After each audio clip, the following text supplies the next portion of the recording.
अस्सलाम वालेकुम। उम्मीद करती हूँ सब लोग खैरियत के साथ होंगे।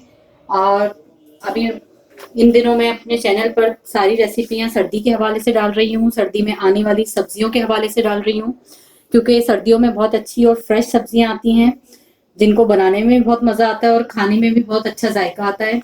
तो इसीलिए आज मैंने जो डिश सेलेक्ट की है वो मैं बना रही हूँ शलजम पालक गोश्त। शलजम पालक गोश्त बनाने के लिए जो हमें अज्जा चाहिए होंगे उनमें मैंने ये एक गड्डी पालक की लेकर, तकरीबन ये 1 किलो के करीब थी, गड्डी लेकर उसको अच्छी तरह से काट के छोटे छोटे पीसेस में और धो के वॉश करके रखा हुआ है। आधा किलो मैं बीफ के गोश्त में बना रही हूँ, हड्डी वाला गोश्त है, चिकना गोश्त है, ठीक है। आधा किलो गोश्त मैंने लिया है बीफ का, और आधा किलो मैंने शलजम लिए हैं। और शलजम को इस तरह बड़े बड़े पीसेस में ही, एक शलजम के, छोटा शलजम हो तो 2 कर लीजिएगा, बड़ा शलजम हो तो एक शलजम के 4 पीसेस इस तरह से कट कर लीजिएगा, ठीक है। 3 से 4 शलजम है ये। नमक अपने जायके के मुताबिक, लाल मिर्चें अपने जायके के मुताबिक, और 1 टीस्पून धनिया powder, 1 table spoon, half tea spoon हल्दी पाउडर, 1 टेबल स्पून लहसुन का पेस्ट, 1 टेबल स्पून अदरक का पेस्ट। और इसमें इस साइज के टमाटर जाएंगे, इसीलिए मैंने इनको कट नहीं किया कि आप लोगों को दिखा सकूं। और अच्छा ये देख लें, इसमें कच्चे टमाटर डलते हैं, बिल्कुल रेड पके हुए टमाटर नहीं डलते, क्योंकि शलजम भी थोड़े मीठे होते हैं और अगर हम उसके अंदर फिर ये ऐड कर देंगे बहुत ज्यादा मिठास आ जाएगी।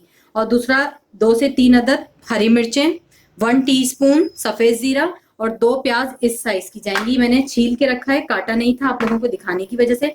अब मैं पहले अपनी सब्जियों को कट कर लेती हूँ, फिर उसके बाद नेक्स्ट स्टेप की तरफ चलती हूँ। अच्छा, मैंने पहले से पैन के अंदर तकरीबन 1/4 कप तेल ऐड करके और उसको अच्छी तरह से गर्म कर लिया। और ऑयल भी आपकी अपनी मर्जी है, ऑयल लेकिन थोड़ा कम रखिएगा क्योंकि हमारा गोश्त चिकना है तो उसमें से भी ऑयल निकलेगा, ठीक है। ये देखिए तेल हमारा बिल्कुल अच्छी तरह से गर्म हो चुका है और मैंने इसमें ये जो स्लाइस की थी प्याज वो शामिल कर दी।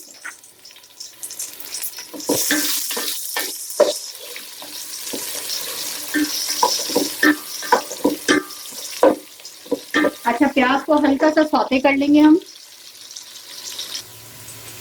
ठीक है। ये देखें प्याज मेरी बहुत अच्छी तरह से सौते हो गई, इस पे गोल्डन रंग आना शुरू हो गया।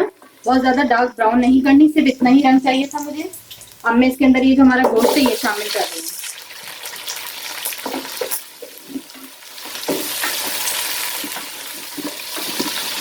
गोश्त शामिल करके इसको अच्छी तरह से मिक्स कर लेंगे हम।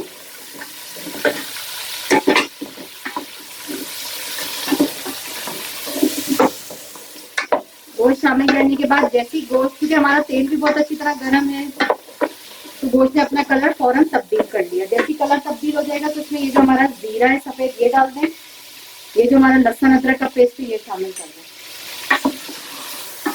अब लहसुन अदरक और जीरे के साथ हम इसको तकरीबन 2 मिनट भून लेंगे अपने गोश्त को, ताकि जो लहसुन अदरक का एक स्ट्रॉन्ग फ्लेवर है वो खत्म हो जाए। मैं 2 मिनट भून के इसको फिर आप लोगों से मिलती हूँ। अच्छा, ये देखें 2 मिनट इसको मैंने सिर्फ गोश्त को भूना है अच्छी तरह से लहसुन अदरक के साथ। इसका कलर और पानी भी जो है वो खुश्क हो गया। चूल्हा मैंने इसका मीडियम में रखा हुआ है। अब इसके अंदर ये जो आप टमाटर है ये शामिल कर दें। टमाटर मैंने शामिल कर दिया, उसी के साथ मैंने जो हमारी 3 से 4 हरी मिर्चें थी साबुत ऐसी डाल दी। शामिल करते जाएंगे तमाम चीजें और इसको अच्छे से मिक्स करते जाएंगे। हम मसाले ऐड करना शुरू कर दें। हल्दी, धनिया पाउडर, लाल मिर्चों का पाउडर, नमक।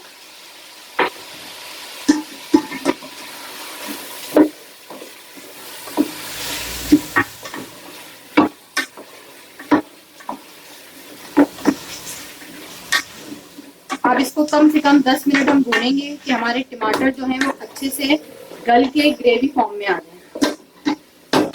मैं इनको अच्छी तरह से बुनाई करके टमाटरों को गला के फिर आप लोगों से मिलती हूँ।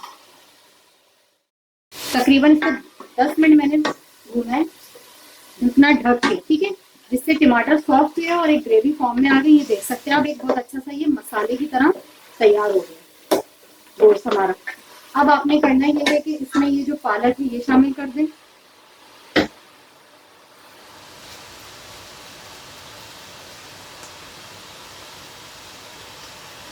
इसी के साथ ये जो हमारे शलजम है ये शामिल है। मैंने इसीलिए बड़े पीस रखवाए कि शलजम जो है वो छोटे छोटे से, जो आखिर में गोश्त और ये पालक के साथ पकेंगे तो एक चंक्स की तरह रह जाएंगे ये बाकी। अब इसका अच्छी तरह इसको मिक्स कर दें और चूल्हा इसका बारीक करके इसको गोश्त को और इन तमाम चीज़ों को गलने के लिए हम छोड़ देंगे। इसमें पानी ऐड करने की आपको ज़रूरत नहीं है। उसकी वजह ये है कि पालक का अपना काफ़ी पानी निकलेगा, जिससे हमारा ये जो गोश्त है बहुत अच्छी तरह गल जाएगा। उसके बावजूद भी अगर आपको पानी ऐड करने की ज़रूरत महसूस हो तो आप हाफ कप पानी शामिल कर लीजिएगा। ठीक है, मैं ये अच्छी तरह से गल जाए हमारा गोश्त, पालक, शलजम, फिर उसके बाद में आप लोगों से मिलती हूँ। ठीक है, ये देख सकते हैं बहुत ज़बरदस्त सही हमारा तैयार हुआ है बनके। रेसिपी अच्छी लगे तो लाइक ज़रूर कर दीजिएगा। दुआओं में याद रखिएगा। खुदा हाफिज़।